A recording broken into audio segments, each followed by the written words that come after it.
fuck with the Chuck is what he says in this movie, and it's the worst fucking movie that they've ever made with Chucky, so jury's out. But I picked it. Child's Play 3. Whoa. Rugrats in Paris is pretty bad. This is for the Rugrats go wild.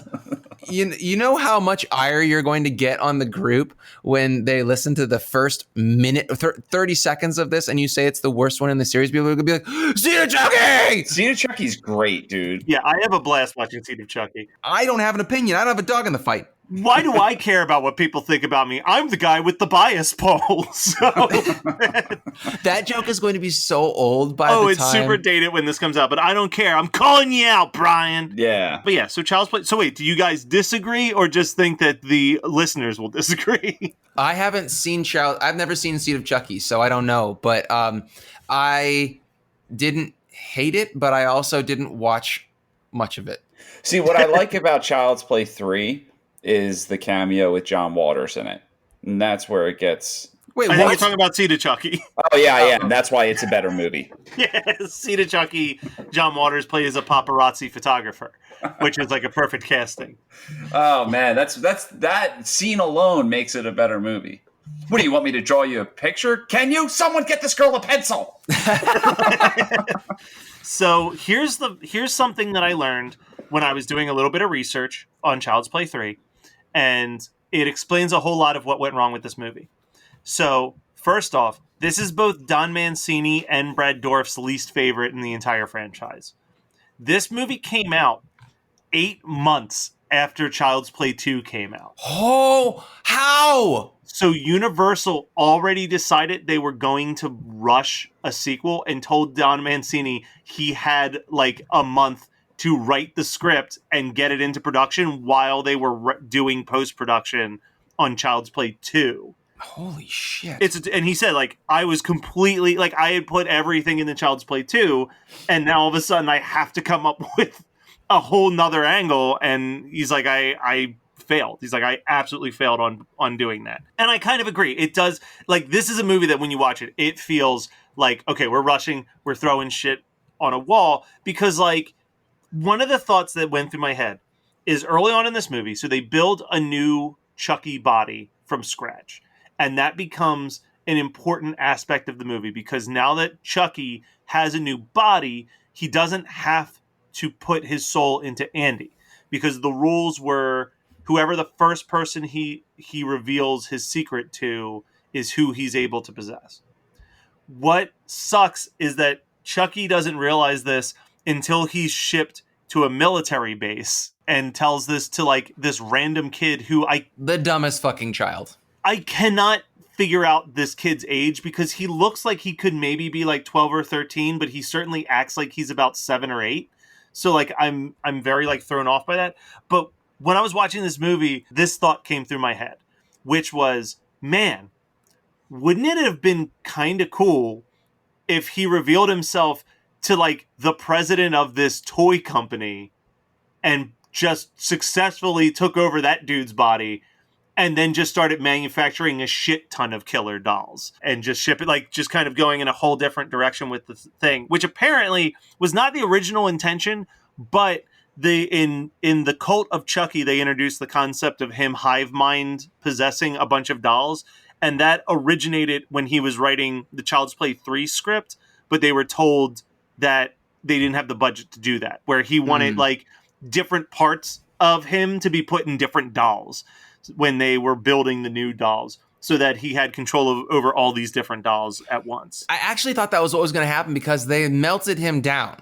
Yeah. So his essence and his, also that's not a good guy at the beginning of this movie. It is a jelly donut. That is my first note and also my last note.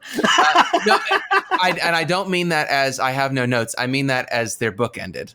Yeah. Literally, Chucky in this movie is full of strawberry jam. So full of strawberry jam. It would make so much more sense if he gets melted down, his essence and blood, because in Child's Play 2, he's been in the body for so long that he now is like bleeding and can be damaged. So what I don't understand is why that wasn't, I don't know. It just seems like that could have been such an easy thing, is to say like, you don't even have to show it. You can just put it in the script as like, that's his nefarious plan, is like, oh, my essence is in all of this plastic for this first run of Chucky dolls or good guy dolls. And I also thought that it was going to happen because the two were talking at each other in the CEO's. Oh yeah, in the office, and then he pops up behind. Yeah. So there's more than one, and I was like, no. So about that CEO's death, because that's the first death in this movie, and it's another one of those things where it's like I like the concept of it. I like the concept of this toy manufacturer CEO basically being murdered by a series of toys, like that all of the toys are being utilized in his death. But then it's just like, and then he just beats him to death with a golf club. And you're like, oh, well then. And strangles him. Yeah, that's true. How the fuck is Charles Lee Ray in a little rubber body able to strangle a full-grown man, although that guy is old as shit? I imagine it's Ant-Man logic. So. Yeah, I mean, like that's always going to be the issue with Chucky. It's the same thing with like children movies, like Children of the Corn and stuff like that. It's like, I'm just going to kick you in the face. You know what I mean? Like children and dolls don't scare me. I will kick them. I kick them for fun. I will kick them for safety. And you can mark my words. You and Bacon are just like all about that child abuse. So the plot line of this movie is, so Chucky ships himself to the military school that Andy has enlisted himself in because he's been unsuccessful at living in different foster homes. So how many years is this supposed to be? I missed that. 8. It's 8 years since the last movie. It's not the same character playing Andy? No. It's a different actor who for a split second I thought was the kid from Boy Meets World and Step by Step who was like the voice of Binks in Hocus Pocus. Oh my God. And then I got a closer look at him. I'm like, oh no, that's not who that is. And I do have a question. This is for the listeners. If there's any listeners that were in the service at any point in time or went to a boot camp, is this trope in movies? Because this isn't the only movie. Do the guys that cut your hair always have this weird sadistic fetish about cutting your hair? Oh, you mean when I wrote the 2 words haircut orgasm? Yeah. When he's cutting someone's hair and he's just like, yeah. He's cutting Tyler's hair. Yeah, and he's like all about, that's Kirsty's dad.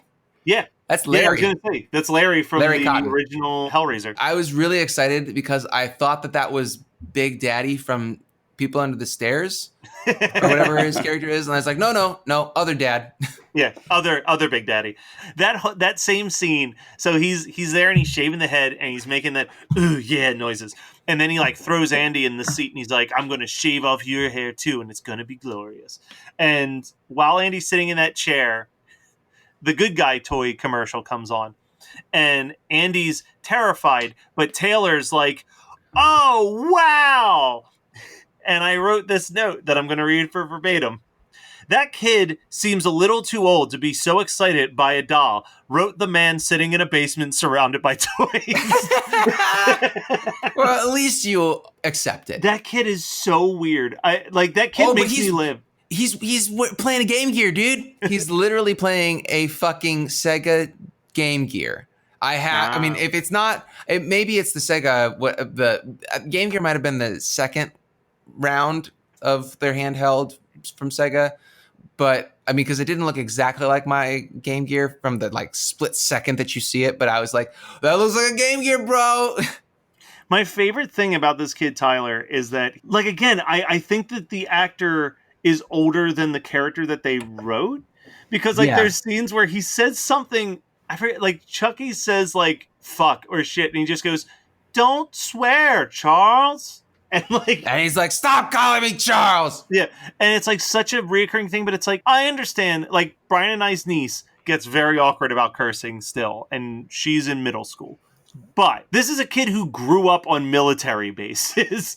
If this kid's not used to hearing people yell fuck and shit and all types of awful, awful things, because as someone who is in ROTC for the first year of high school, I can tell you, they are foul-mouthed people. He is in no position to be telling a doll to stop cursing. I forgot you were in ROTC. I was about to say, like, the thing that really is kind of twisting my brain into mush right now is imagining Matt Kelly in Formation. So, funny story about me being in Formation. You want to hear the story about the first time I passed out? Yes. I was in formation. My legs locked, and they cut the blood flow, and I just passed out on the pavement and outside of the school.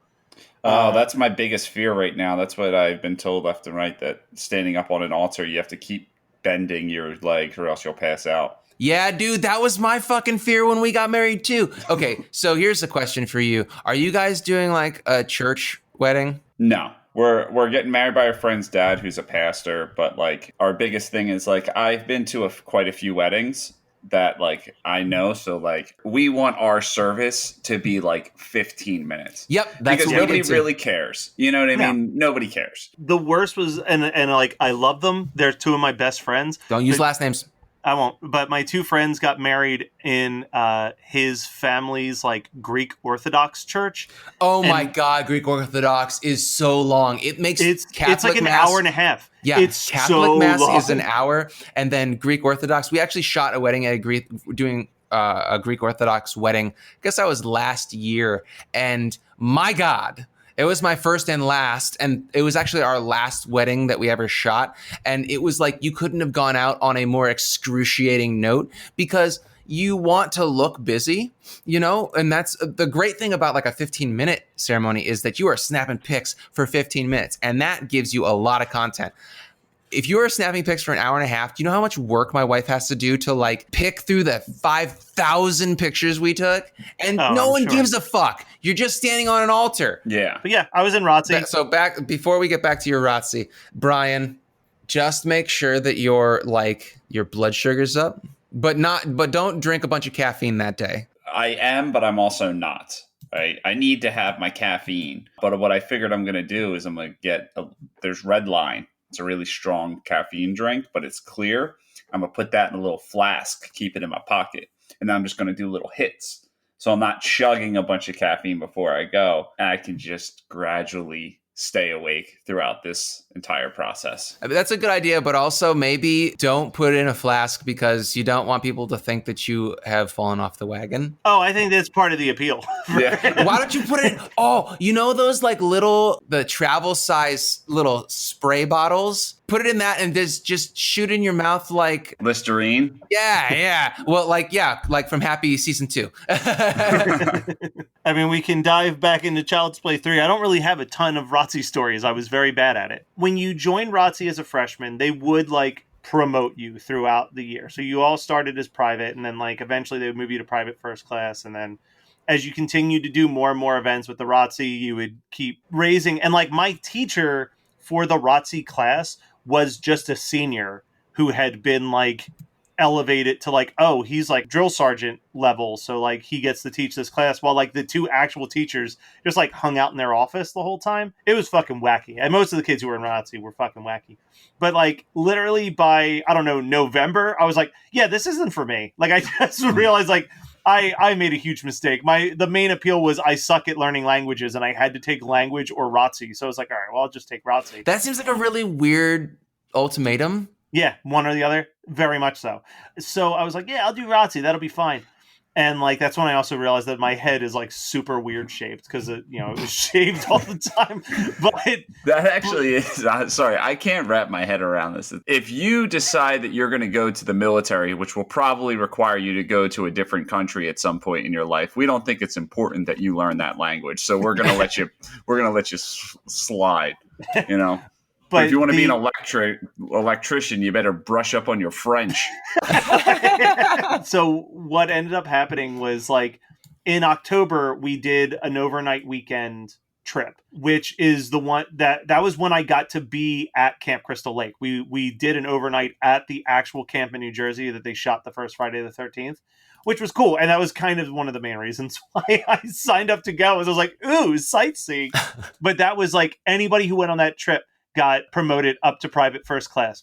So signed up for ROTC in September, got to private first class in October. By June, when I decided I was done with ROTC and leaving high school, I was still a private first class because I never did another ROTC event beyond that. I just showed up and I told them, I was like, look, I'm going to finish out the year because like, obviously I have to, but I'm not doing anything else. And they're like, okay, we understand. Just show up for your class, like do what you need to do, but we're not going to like, you're going to get an A and we'll just let you leave. I was like, all right, cool. Thank you. So I don't know. I was discharged from the Sun Valley ROTC. Was it honorably? Yeah. I don't know if it was honorably or not, but it was definitely filled with shame. There was a lot of head shaking. So De Silva, because everybody goes by their last names at Army camp, apparently. I mean, Army school. That's Marissa from Old School. So like, I'm looking at her, and when she was fucking 14, she looks the exact same as she did as she did like in Old School, when she was probably 35, which is very off-putting for me. So as I'm looking at her, I'm like, look at the wife, judging. Look at the baby. So we were at Outback, which was lovely, and I couldn't help but wonder what kind of panties the waitress was wearing. Probably whitey tighties, but what if it wasn't? What if it was a thong? I just realized that I was going to be looking at the same pair of underpants for the rest of my life. And then they're just like looking at him horrified. And he's like, I thought we were in the trust tree. I got to rewatch Old School. It's been forever. Oh, man. The one thing I will say is that I did have a lot of ROTC flashbacks watching this. Like specifically when they were marching to like do their war games thing, and they were doing that like like we had to, when we did that camping trip at Camp Crystal Lake, it was like maybe like 1.5 to 2 mile walks to everything, and that's like how we got from place to place for the entire weekend. Ugh. Which, you know me, I was like, this is horrible. Like, but you got to sing. Yeah, but not like, I didn't get to belt. They weren't into it when they're like, Matt, take over. And I was like, do you believe in life after love? After love, after love. But yeah, no, it's good times. Anyway, back to Child's Play 3. I have a question for you. Do you think that at military school, they're going to let De Silva wear lipstick? Oh, absolutely not. Yeah. Like 100% not. I mean, this movie plays fast and loose with a lot of that stuff, I feel like. Oh, and also, for another Matt Kelly pick, which shit do you like better? The one in Pick a Destiny or the one that Chucky does in Child's Play 3? So it's definitely Pick of Destiny, but what trumps them both is Hot Rod shit as he tripped over a log. But yeah, so let's talk about some of the deaths in this movie, because they're all kind of lame. I'm glad that, yes, thank you. Like the trash death, I think movies made me think that trash trucks did a lot more than they probably actually do. Starting with Ernest Scared Stupid. Yeah, like it's just like, it's always like just the most horrifying like torture device. And then like I look at like a normal like trash truck and I'm like, I feel like it just compresses it and that's it. Like I don't think that there's like a spinning wheel of spikes inside of there as well. Is there? Like, yeah, but do you want to get squished to death? No, not ideally, but I feel like that's enough. Like Star Wars didn't, well, I guess they added a monster in there, but like that dying. But yeah, so like they've got that death. Then there's the guy who dies from a heart attack that's almost as long as Paul Rubin's death in Buffy. Like, ooh, like it's like, that's ridiculous. Like probably the best deaths in this movie are like him slicing open the dude's throat. Mm-hmm. And, you know, the geeky kid sacrificing himself on a grenade. It's just like, which is the only death that I always remember in this movie. I forget all of the other ways that people die, but I always remember the kid jumping on the live grenade. Before Captain America, First Avenger, we had Child's Play 3. Yeah. Is that your double feature? Why'd you ruin your double feature? Shit! So, a couple things that I'm having a problem with here. First of all, during their war games, they're up in the fucking snow and it's cold. And then they go literally to a carnival. And it must be summertime. No sense being made there. I know why Matt picked this, because there's a dark ride. Yeah, no. And Brian called me out on it, so I'm not going to say it. But I know it.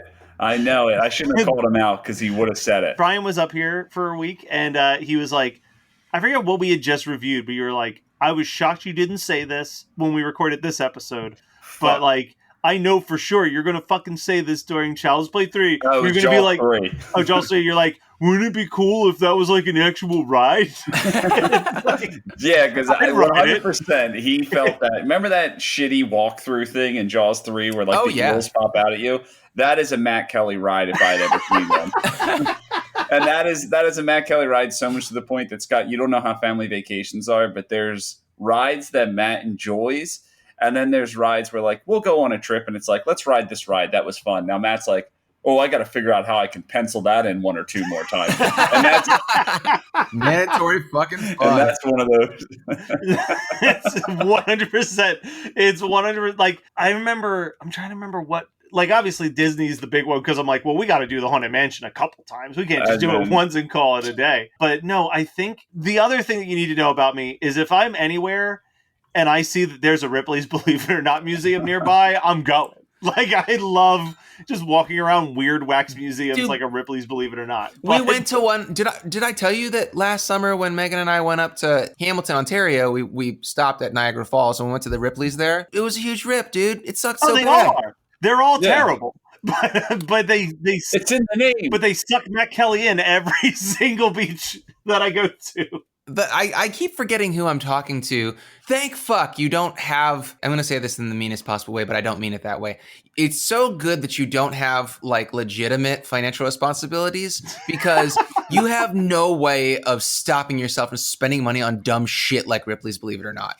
And that's the funniest thing to me is like, I've been looking at my finances lately because I've actually been doing a really good job of like saving money. No, like in real life, that's what I mean. Like I'm saying it in a mean way, but you also have no chill when it comes to like entertainment. But that's the thing. It's like, I can be so financially responsible for like all types of shit. And then it's like, ooh, it's only $100 right now to buy the entire Tales from the Crypt series on Blu-ray. Well, I mean, I'd be stupid not to spend that $100. So, yeah, this is the dichotomy of Matt Kelly. Oh man, ketchup sandwiches again today, but I got $100 DVD coming in the mail. The most recent purchase like that was when I saw that Vinegar Syndrome was putting out Dolly Dearest, and I was like, well, how could I not? And dude, why are you ruining your double feature? Nice. But yeah, I love the convenience of that carnival in general. And this is the thing that I realized. I was trying to figure out why I ride so hard for Chucky. Like, if anything in that poll that we did a couple months ago has proven, is like, I am like all in on Chucky. And I think it's because Chucky dies better than any other slasher to me. Oh, absolutely. Like everyone else, it's like, oh, we're going to use like his knife. We're just going to shove Jason's machete inside of him and chain him to the bottom of the water. Or like Michael Myers is just like, oh, we'll decapitate him or whatever. But like Chucky's like losing limbs and then attaching knives to those limbs or getting like half of his face sliced off and like being chopped to bits inside of a giant fan in the middle of a roller coaster. And that it has to be some sort of health hazard to have that gigantic fan there. 100%. You think that doll's the first time something fell out of that janky ass carnival roller coaster? There's way too many dangerous things. There's way too many on the ride. No, I think that's a blanket statement for Brian Kelly in real life. There are way too many dangerous things. I'm just going to stay in my room. That is actually true. I think Brian watched this with me, but Scott, did you ever watch the very short-lived Clerks the Animated Series? No, but you've talked about it before. So when I think of carnivals, I always think of the last episode of the Clerks animated series is the best episode of that cartoon series. Because the concept is that the Clerks are going to a Comic-Con convention, and when they get there, all of the fans are complaining that the cartoon is too outlandish, and they wish it was just them hanging out and talking in the store like the Clerks that they love. So they create this weird scenario where they're trapped inside the store, but the shutters won't open. So they have to work all night because there's a carnival across the street and there might be customers that come over from the carnival. So it's just like a really weird way of like, they're staying with the Clerks concept of they're just in the store the whole time. But the one line is Randall's convinced that carnival rides are unsafe and he doesn't want the Ferris wheel to break off of its track and hit the store. And he goes, those rides are all built by junkies and speed freaks. And he's like, that's just a terrible generalization. And then like these two junkies walk in and they're like, hello, do you have any Band-Aids or rubber bands? We're trying to build a tilt-a-whirl across the street. Every time I think of carnivals now, that's like the I look at him, I'm like, oh, that's built by some Band-Aids and rubber bands. Like, Yep. it's just trash. That's my rule, man. That's always my rule. Was this put up in a few hours? I'm not getting on it. Yeah. I only get on rides that are always I guess there. we don't really think about that. Traveling carnivals, it's like, well, we built this in about 2 hours, so we're pretty sure it's safe for people to get on. Yeah. We tested it with a mannequin and its head didn't come off, so we're pretty sure the Gravitron is safe for humans now. That also makes me think of one of my favorite little snippets from Reno 911, and it's when they have to get different jobs, and the one guy, it becomes a carny, and he's just like getting drunk, doing the tilt-a-whirl, and he goes, "Mustache rides 5 cents," and he like throws his beer can.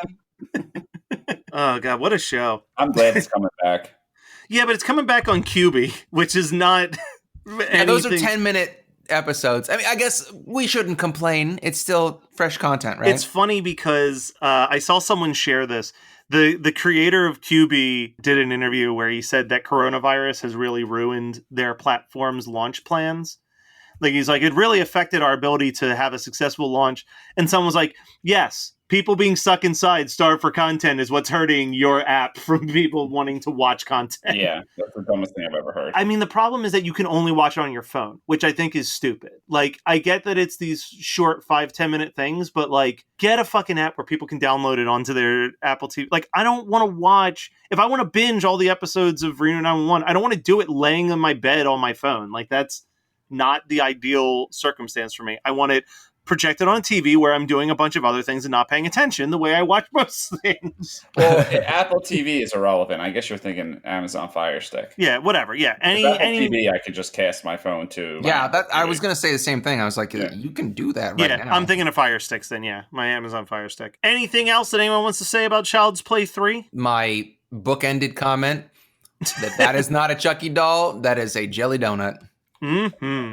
And what I said in the chat, just my final thing, is this is definitely an awful Child's Play film, but it is far from the worst third in any horror franchise. Well, so that's something that I think that we need to unpack here. Like, what do you think is a worse third? Like, Scream. So well, yeah. That I defended.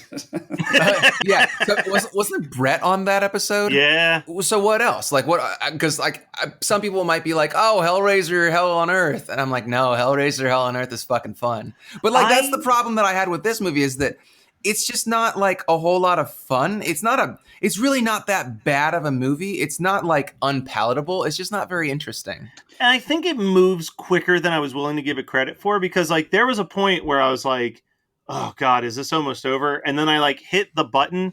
I was like, oh, it is. It is like, almost over. Yeah, like there's only 20 minutes left. I was like, oh, okay. Yeah, this is fine. We're going to go to the carnival, and that's when this gets good anyway. So like, I got this. I don't think that Friday the 13th 3 is very good. I don't think that Leatherface is very good. Oh yeah, Leatherface is pretty stupid. That's what I mean. Like taking specifically, is good. Yeah, I was gonna say, take Nightmare on Elm Street 3 off the table. Most part 3s in franchises are not. Like I feel like there's more part 4s that I think are better than part 3s a lot of the time. That's well, yeah. Scream. I guess they have. Yeah, Scream is fucking awesome. Friday the 13th 4, the final chapter, is way better than Friday the 13th 3D. Halloween 3 is good. Halloween 3 is good, actually. But that almost doesn't count, because I would it's like another movie. I would argue that Halloween 3 and 4 kind of fit the mold and don't fit the mold, because I think Halloween 4 is as good as Halloween, but I can't say that it's better than Halloween 3 because they're completely different films. Yeah. I will watch Halloween and Halloween 4 every October for the rest of my fucking life, but I won't be watching Halloween 3 every October for the rest of my life. It's probably like an every other year, every third year kind of thing. Yeah, that makes sense. You know what's a part 3 that's really great? Puppet Master. Yeah, Puppet Master 3 is fucking great. It's got Nazis in it. It's good, yeah. But that also can't, I don't know. Like, those movies are, we like them. You know, they're not good. None of them are good. But what is a good movie? Are we talking about critical acclaim? Because fuck that. We're horror movie night. Is it like entertaining? Then yes, it's like, okay. I think that entertainment value is so much more important than some critic being like, stroking his dick and being like, this is really good. Here's one to throw out there, because we figured out Brian had watched this for the Jersey Ghouls, and the other part 3 that he watched was Sleepaway Camp 3. And I think that Child's Play 3 is better than Sleepaway Camp 3. And that's from someone who adores Sleepaway Camp and Sleepaway Camp 2. Yeah, but Sleepaway Camp 3 is... I didn't see the second one, so I'm strictly based on the first and third. Yeah, 1 and 2 are pretty much untouchably good, in my opinion. Yeah. Like, I will never... I have nothing bad to say about the first 2 Sleepaway Camps. Sleepaway Camp 3 is fun and stupid, but it also is just too much. Like, it's not something that I rewatch very often. I might sit down and rewatch part 2 today, because that's like, 75 minutes? It's such a short watch. Dude, I think it's just... You got to wait until the weather... Well, I mean, wait until the weather in normal times is a little bit warmer, because it's got to be summer camp, bro. That's true. Yeah. See, horror movies are so hard to, like, stack. You know what I mean? Because there's so many factors in it. The only true way to do it is to post a Facebook poll every single day. we should do a part 3 one. Yeah, we really should, because I'm down. Leatherface isn't great, but also I put it as a better movie sometimes for a reason I shouldn't. But like, Child's Play had good movies after Child's Play 3. I am a firm believer that, like, for me, 3 is the last watchable Texas Chainsaw Massacre movie. You're not wrong. Everything is just an awful decline. So it's like, 3's not great, but it's also way better than everything after. Friday the 13th has better movies following it. Let's just do a poll, because we'll actually make this episode too long if we try to dissect it on the record. 100%. All right, so double features. This is going to sound completely absurd. You would think, like Scott called me out. No, it's not Dolly Dearest. For some reason, while I was watching this movie, with all the military crap that was happening, specifically with the asshole kid, I was like, man, I really want to watch Animal House. Now that is a weird double. So Animal House is my double feature. Okay. That is a weird fucking double feature. Is that a pledge pin on your uniform? Scott, you can go, because I'm going a lazy route. Well, so I was going to go the lazy route too, but then Matt's like showing us up, and we gotta bring it, because I was just going to say demonic toys. But then again, like, I think I want something that I'd really enjoy after watching Child's Play 3. So, you know, if we're talking Tiny Terrors, what I don't know what I'm going to go with. Maybe I go with, you know what? Fuck it. For some reason, as soon as I said Tiny Terrors, I was thinking The Kindred. And any excuse to rewatch The Kindred is a good enough reason for me. And so I would start with Child's Play 3, and then I would watch The Kindred just because it just seems like, you know, somebody who hates being in the body he's in. Yeah. I'm gonna break the rules that we set in the beginning. What rules? And I'll explain why. I'm double featuring this with Bride of Chucky. And I know that we are like, oh, don't do like the sequels, but it's wait, when did we ever say that? We've only said that occasionally, and I feel like it's just this unwritten, like, don't just be like, we watched Freddy's Dead, but I would rather watch Nightmare on Elm Street, because it's like, that's a little unimaginative. But I'll let it slide, because I feel like Bride of Chucky is such a wildly different tone than where this leaves off. And if I'm being honest, I just couldn't. If I was ever, I don't know why I would be like Child's Play 3 during a double feature, but if I ever was going to do that, I would 100% follow it up with Bride of Chucky. No questions asked. Like because Bride of Chucky picks up like right where this left off. Like, I think Bride of Chucky's supposed to take place like 2 months after Child's Play 3. And that's the best thing we got out of Child's Play 3 is we got him going through the fan, so now he's got that cool diced up fucking look for 2 movies. Oh, that's because, you know, so I don't think I mentioned it earlier, but I had never seen Child's Play 3 until watching it for this show, for this episode. But I did see Bride of Chucky in like, when did that movie come out? 99? Yeah, something like that. 98, 99. Yeah, I watched it right when it came out on VHS. And I remember being like, I didn't know why his face was all chopped up. I actually don't think I'd seen any of the Child's Play before I watched Bride of Chucky. And so is that the reason why he's all diced up in that movie? Yeah. All right. She gets the doll as they had found it, all chopped up, and she sews them back together. I think it's part of like the weird like credits intro. I don't know. It's been so long since. Yeah, it's during Living Dead Girl. Yeah. Living Dead Girl's playing while she does it. Of course it is. That's the thing where I've always argued. Like, Chucky has a very weird, consistent logic of like, well, this leads to this, leads to this. Well, it's because Don Mancini's been connected to it for the entirety of until the remake. Until the remake, he's written every single one of them. So it's like, that helps. That I don't care what anyone says, that helps. As far as things that I watched that I highly recommend, I'll try to keep this short. But I gave The Platform a watch this week. It's a Netflix movie. It played at Fantastic Fest. I know Katie loved it. It's weird. I liked it, but I actually think that like a feature film is the worst medium for the story to be told. Like I would have loved this story as a comic book. I would have loved this story as a novel. I would have loved this story as a TV series. But the problem is that the movie is 90 minutes long, and you're supposed to be following this character over a 4-month period of them locked in this weird building. And every month they move him to a different floor, and he has a different roommate. So the problem with that is when you're trying to tell 4 months in 90 minutes, it means that every 20 minutes there's a new character that's being introduced, and you're just supposed to forget about a previous character. It's just happening a little too fast. Whereas like if it was in a book or if it was in a TV show where you could really stretch out and flesh out those months, I think it would be even more captivating. But it's a really weird concept of basically a prison hierarchy where they don't know how many floors it is, but I think they established early on that it's at least 250 floors of these single buildings with just 2 beds, 2 people, and a giant hole in the ground. And at the top of this building, on the first floor, a bunch of chefs make a smorgasbord of food for the day. And it goes down to each platform, and people eat what they want and leave what they don't.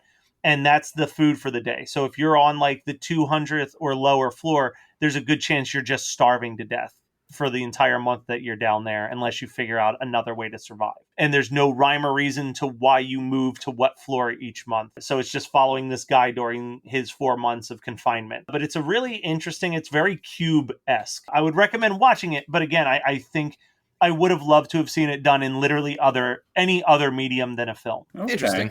All right, Scott or Brian, what did you watch this week? Sure, I watched Suspiria with my brother. Yeah, you did. It was fun.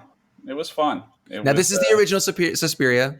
Yes, this is the original. So Jade was excited. She's been wanting to watch the remake, and I've also been wanting to watch the remake, but I don't want to watch remakes without watching originals. It's the weird thing in me that I just like. I like to know what the foundation is prior. You want to know watching. what the competition was? Yeah, So it was fun. It was I don't know what it's about. I don't think that Argento knew what it was about. It was funny because I'm watching it and I was like, Brian, have you watched a lot of Italian horror films from like the 70s and 80s? And he was like, no. And I'm like, all right, well, I'll tell you this before we start. Don't focus on plot. They're literally just made to look pretty. That's like their primary focus. Yep, and they were. And so was Jessica Harper. Hubba hubba. Oh my God. Calm down, Phantom.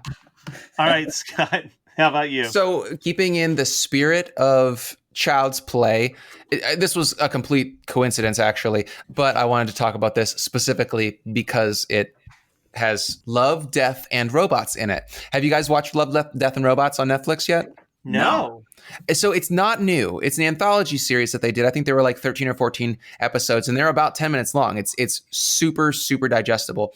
It came up on a whim for me. I started watching Castlevania Season 3. I didn't even know that it came out. I started watching it and got bored after like one episode because I just couldn't give a shit because the first season was so good and the second season was so stupid. I binged all of Castlevania and I didn't even want to talk about it because I was like, this is so underwhelming to me when I watched the whole thing in one weekend. Yeah, like I can't stand the characters. I can't stand the voice actors, and I can't stand the plot. And also, it is too Symphony of the Night for me. And what I want to see is I want to see like Simon's Quest kind of shit, like I don't give a fuck about the Super Nintendo version of Simon Belmont. And also like, yeah, he can be a drunk asshole all he wants, but like it's too quippy. Like I complained about it.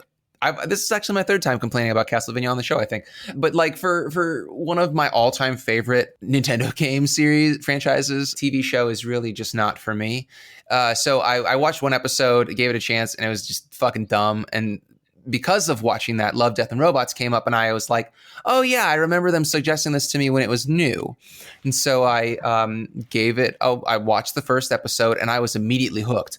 And it's all literally about love, death, and robots. Everything, it's all sci-fi, and some of it is a little bit horror. There is one episode that is kind of straight horror to me, and so it doesn't really fit in with the concept. Everything else is very cyberpunk or, very sci-fi, and it's really cool. And it's really cool because everything is animated in some way. So there are episodes that are straight cartoon. There are ones that are CGI cartoon kind of, and then there's some that look like they were mocapped. And they're beautiful. They look like Final Fantasy Spirit Within, or you know what I'm talking about, like those that style of CGI. And then they also have one that was really cool, that was a visual style very reminiscent of Scanner Darkly. Yeah. Very similar to a Scanner Darkly. So it's a really cool show. They're like more standout episodes than not. I think that there were only 2 episodes that I didn't really love watching. And even if it's not something you love watching, you sit through it for 10 minutes and then it's over. And then it's like popcorn entertainment. And I watched that I think I got through all of them in a couple hours. I just binged the whole thing. It's not my usual style, but so good. So fun. I highly recommend anybody that hasn't watched it to finally give it a shot, especially if you're looking for something very easily digested. All right. Well, interesting. That was Child's Play 3. We'll be back next week with some wild-ass 70s film that I've never heard of that Brian picked. So strap in, get prepared for that, and we'll be back next week with another episode of Horror Movie Night.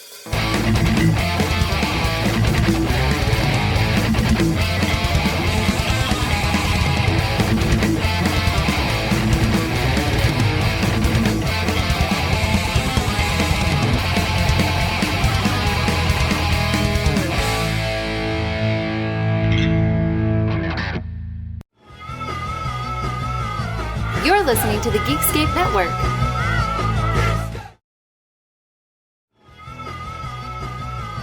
You're listening to the Geekscape Network.